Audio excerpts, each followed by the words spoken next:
Hey everyone, and welcome to today's Explainer. I am absolutely thrilled to guide you through this one, because it's a truly fascinating topic. To start us off, I want you to imagine your brain isn't just a biological machine, but a world-class orchestra. It's got all these incredible, distinct sections, memory, emotion, logic, movement. But sometimes, especially after a period of high stress or trauma, they just stop playing together. It's like an orchestra desperately waiting for its conductor. And today, we're going to explore exactly how music steps up to that podium. Think about this for a second. Have you ever felt like your mind is just out of sync? Like a piece of music that has completely lost its rhythm? It's a hugely relatable human experience, right?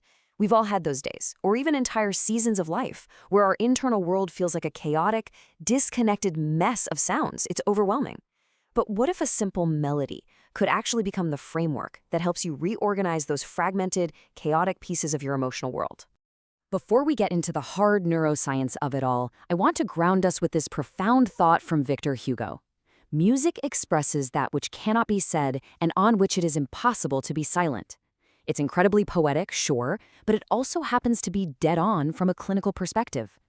As we'll see, music historically and scientifically speaks for us when our logical words fail. So here is our roadmap for today. First, we'll look at music as an organizing power. Second, we'll see how it bypasses the rational mind. Third, why our brains crave rhythm. And finally, how to restructure your inner world.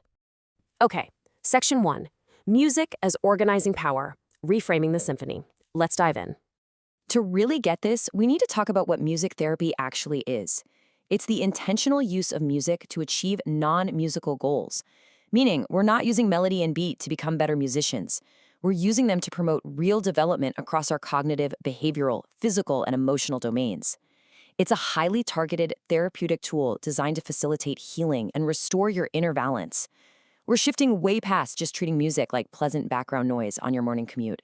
This brings us to a total game changer of a concept from art therapist Bruce Moon. Usually we look at mental chaos as a deficiency, right? Like something is broken and needs to be fixed. But Moon empowers us to view that mental chaos simply as raw material. It's literally just unstructured emotional energy waiting to be organized into a meaningful form. That chaos isn't a sign of weakness, it's just material looking for a framework. And music acts as that organizing force, taking those destructive inner impulses and shaping them into something structured. Moving right along to Section 2, bypassing the rational mind. Intuition over logic. So when we try to heal, we tend to get stuck in our own heads. We rely heavily on intellectualization, using logic and reasoning to basically conceal or completely avoid dealing with our genuine raw emotions. It's a classic defense mechanism. But music sneaks right past those mental roadblocks. It engages the right cerebral hemisphere, which is the side that handles intuition and holistic processing. By bringing music into the mix, your emotions can emerge naturally, without being suffocated by your overly protective, logical language. Think about how we actually go about structuring that inner chaos. Psychological trauma often exists in the brain as these fragmented images and bodily sensations that are just incredibly tough to talk about. But creating or even deeply engaging with music requires continuous split-second decisions about rhythm, dynamics, and pitch. This ongoing process of selecting and organizing literally forces your brain to establish boundaries, structure, and order within experiences that used to feel entirely out of control. All right, Section 3, Why Brains Crave Rhythm, the Neuroscience of Melody. Check out this profound reality from researchers Thought and McIntosh. The brain that engages in music is changed by engaging in music. That is literally neuroplasticity in action. When you listen to or create music, it's not just a passive auditory experience washing over you. It physically alters the structure and functioning of your brain.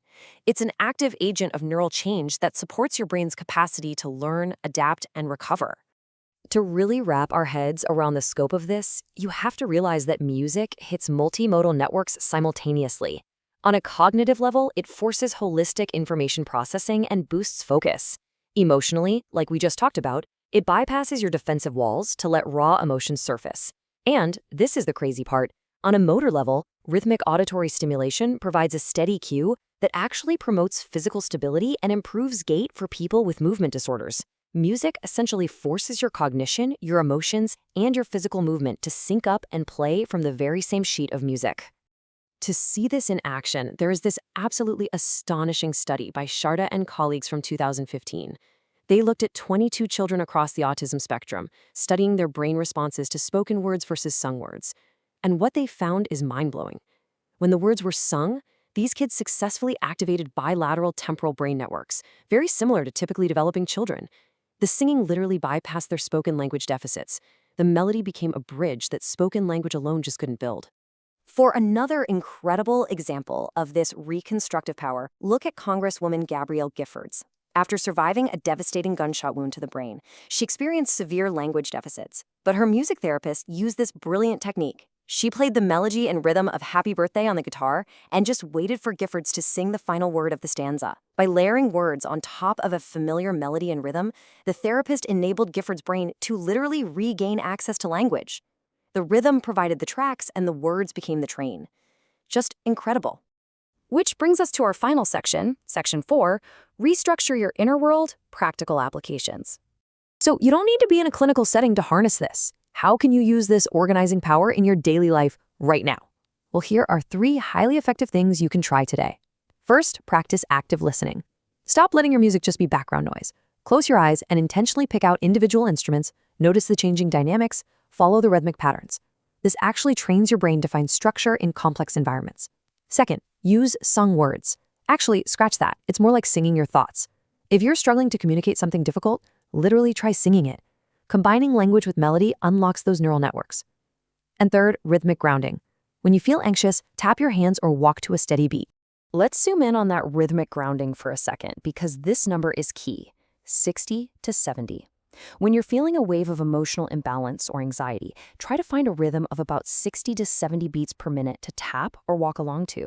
This specific, consistent pattern functions as a literal anchor for your nervous system. It gradually pulls both your body and your mind back into a sense of stability when life feels overwhelmingly stressful. Another incredibly practical tool is lyric analysis. When your internal chaos is just swirling, purposely choose a song that mirrors exactly how you feel right in that moment. Spend a little time reflecting on why those specific words hit the nail on the head. This process promotes something called externalization. It takes those tangled, difficult-to-name emotions and puts them outside of yourself.